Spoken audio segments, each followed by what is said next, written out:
السلام عليكم شباب، عاملين ايه؟ عايز اتكلم في حته بخصوص الناس اللي جايه الامارات او الناس اللي اوريدي موجوده في الامارات هنا زياره او سياحه وبتدور على شغل. انا عايز اقول له ان انت ما تيأس، يعني انت عملت اللي عليك وجيت وحضرت نفسك وجبت الفلوس وعملت كل حاجه وجيت الامارات وبتدور على شغل. فانت بتعمل اللي عليك وربنا ان شاء الله هيكرمك.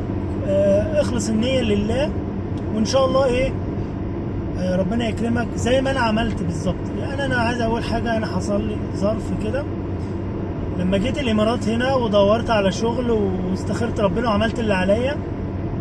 اول 3 شهور انا ايه، ربنا كرمني باول انترفيو ولقيت شغل الحمد لله، ونزلت الشغل فعلا. قال لي هتنزل ايه 3 4 اسابيع كده تدريب او اختبار، وبعد كده ايه نعمل لك الاقامه. ساعتها اللي كان مساعدني ايه، ان انا الفيزا بتاعتي كانت 3 شهور مش شهرين زي دلوقتي.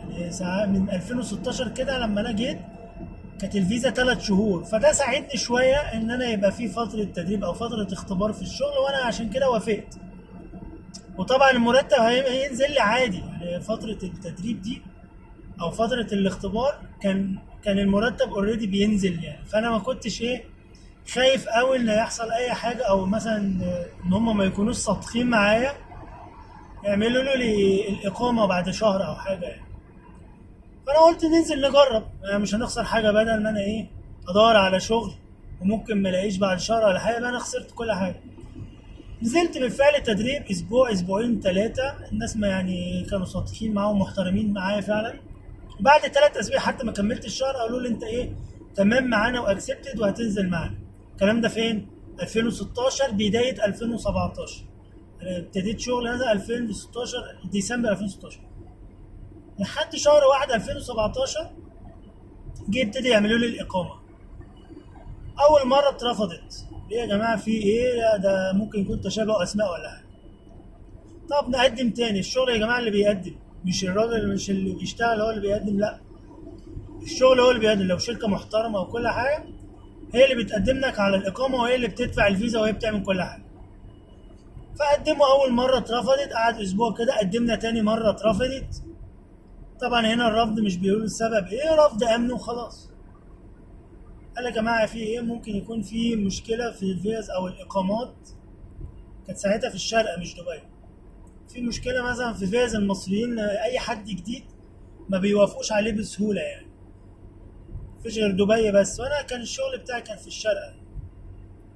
طب نعمل ايه يا جماعه؟ انا طبعا احبطت، والشركه بتقدم لك مرتين وبترفض، طبعا بتدفع الرسوم وكده، انت ما بتدفعش حاجه، فالشركه مش هتستحمل اكتر من كده، عملت لك اقامه مرتين واترفضت.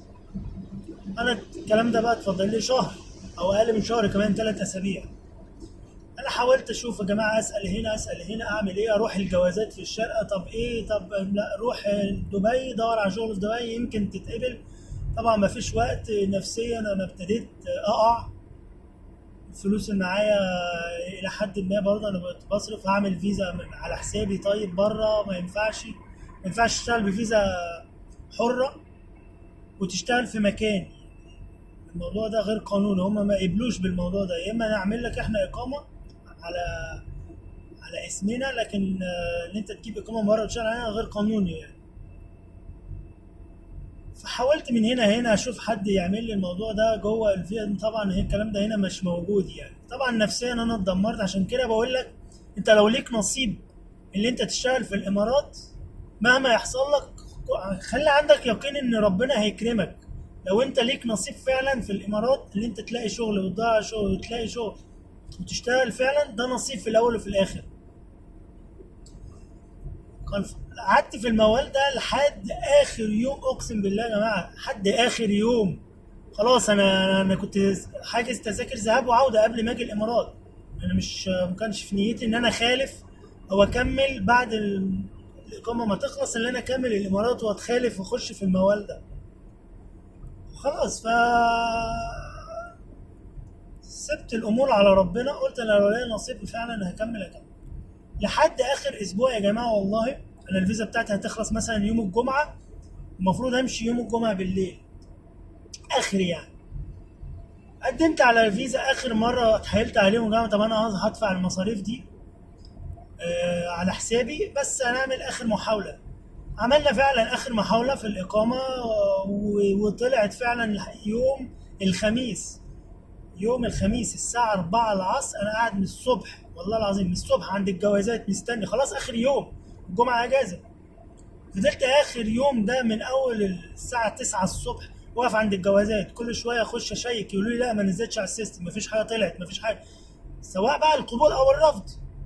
أنا عايز أي حاجة تقول أصل اتقبلت أو اترفضت، بس إيه خلاص يبقى عندي يقين خلاص، سواء القبول أو الرفض. لحد الساعة 4 كل شوية أخش للموظف شكل يقول لي مفيش حاجة على السيستم، فيها لغاية لما زهقوا مني. لحد الساعة 4 الشيفت التاني، وحد جديد دخل، فدخلت اتكلمت معاه، قلت له يا جماعة طب اتأكدوا، طب ايه الكلام مش عارف ايه. قال لي طب استنى شوية. دخل يشيك جوه، معرفش عمل ايه جوه، طلع بالورقة الحمراء اللي هي الإقامة، مش الإقامة اللي هي الموافقة، يعني اللي انت خلاص توافق عليك وتعمل إقامة.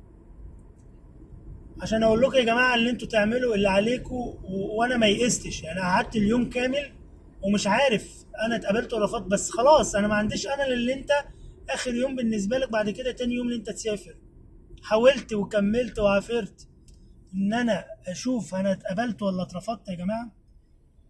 الحمد لله اخر يوم خلاص، هو المفروض الجوازات بتقفل الساعه 8 وانا طلعت لي الاقامه الساعه 4. انا لو ما حاولتش وما عافرتش اخر يوم وفضلت قاعد لحد بره، وقعدت اليوم كله بره يا جماعه مستني، ان انا لو كنت كسلت قلت خلاص يئست وخلاص يا جماعه انا ماليش نصيب اكمل والكلام ده، كان زماني رجعت مصر وسبت الامارات، وانا كان المفروض مكتوب لي ان انا اكمل.